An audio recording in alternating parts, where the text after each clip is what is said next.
Thank you to all the members and supporters of the Liverpool Green Party for making us so welcome.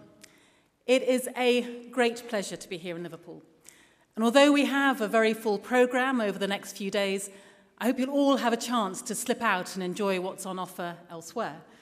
Whether it's looking for optimism on Hope Street or finding light at the end of the Mersey Tunnel, there are political metaphors to be discovered on every corner. But it's not only a pleasure to be back in the city, it's also an inspiration. For Liverpool has had more than its fair share of knocks over the years. No one who lives here, no one who knows the city could expect to find false optimism about the future. But it's also somewhere that has faced adversity and overcome it, that has kept its confidence in the future, not the false assurances that developers or political operators bring, but confidence in people and communities to stick together, to trust one another and work hard to make sure no one is left to struggle or suffer alone. And in these difficult times, the Greens in the Northwest are playing their part in that effort, standing up for those being hit the hardest by coalition austerity, offering a real political alternative and building support across the region. And with confidence, they look towards wins in the 2014 European elections, building on the gains made in 2009, which saw the outstanding Peter Craney fall just short of winning the first Green Euro seat in the Northwest. And things are looking exciting here in Liverpool as well. Just as in London, the vote for the Mayor of Liverpool will involve a first and a second preference vote. Now that gives Greens in Liverpool the chance to make history. Because where's that second preference vote going to go?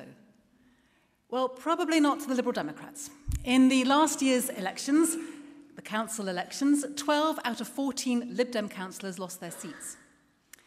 Things are so bad that current polling suggests that if the Manchester United manager, Alex Ferguson, stood for election as Mayor of Liverpool, even he would attract more second preference votes than the Liberal Democrats.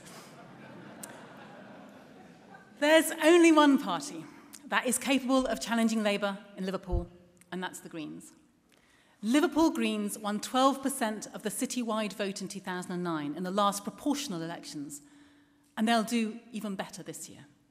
Liverpool Greens have been the only party willing to take on the Labour administration and prioritise services instead of a council tax freeze. And so today, I am proud to be the first to announce that Councillor John Coyne, Liverpool's first Green councillor, will be standing as the party's candidate for Liverpool Mayor, and I'm sure you'll join me in wishing him every success in his campaign.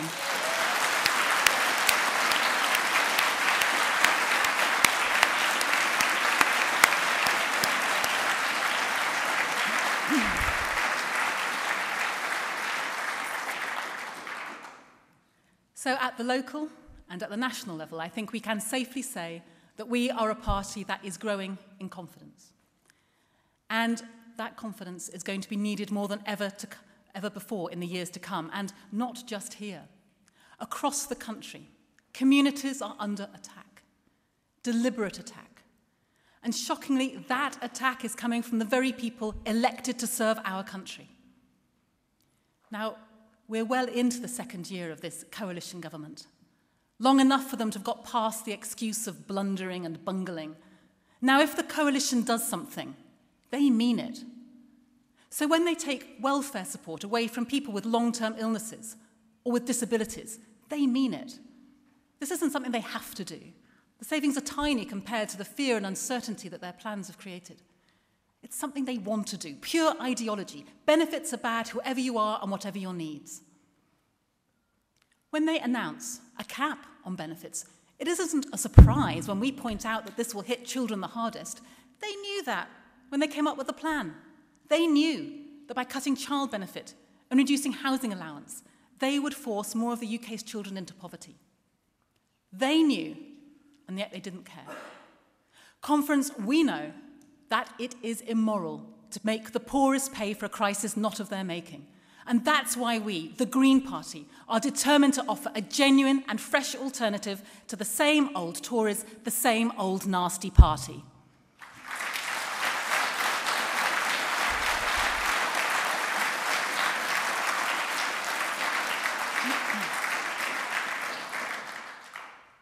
Now, there was a time, and this is beginning to sound like a fairy story, but there was a time when we were proud that only the best was good enough for people in this country.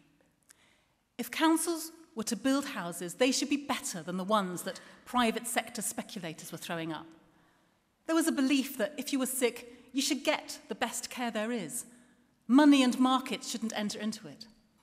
There was a belief that everyone should have a chance to develop their minds, to enjoy arts and culture, however little money they might have.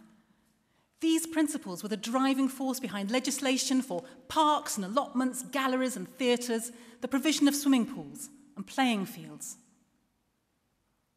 Well, where are those principles today? Those beliefs which showed everyone that Britain was a country committed to fairness? Well, it's not in this coalition government. Instead, the coalition has set out to dismantle the welfare state, to punish the poor, the old and the sick, and to take away those things we can all equally share. And so the libraries are closing, the swimming pools are shutting down, the playing fields sold off for development. But conference people are fighting back. We are fighting back, fighting for fairness and fighting for our principles. And when the government says they have to cut to save money, look at what they actually are spending our money on. Preparing to upgrade our nuclear weapon systems, 2 aircraft carriers, one of which will have no aircraft and the other will never put to sea.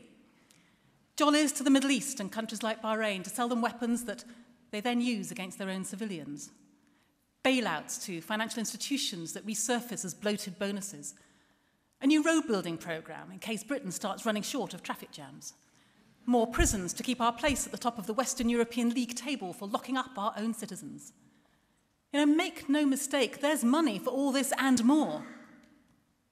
But not, it seems, for all those things that make the difference between despair and a decent, fulfilling life. And so that was the coalition's first lie.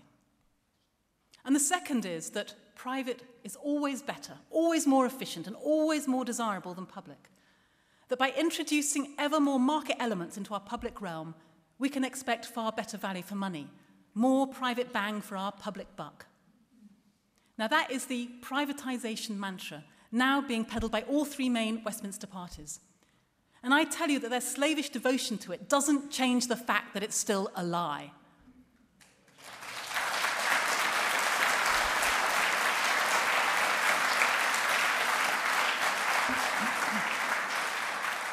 Now, take the example of A4E, the private company tasked with delivering the welfare to work programmes of this government and the last.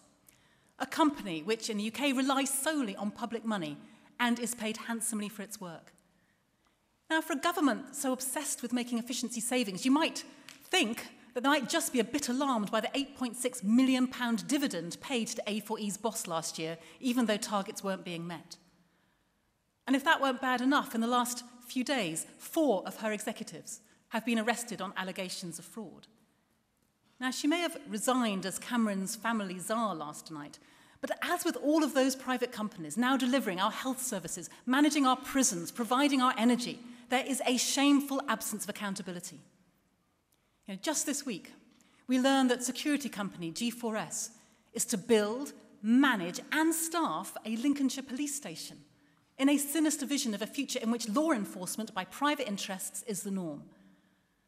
And that's why I repeat my call today for freedom of information requests to be opened up to apply to all of those private companies which are delivering public services.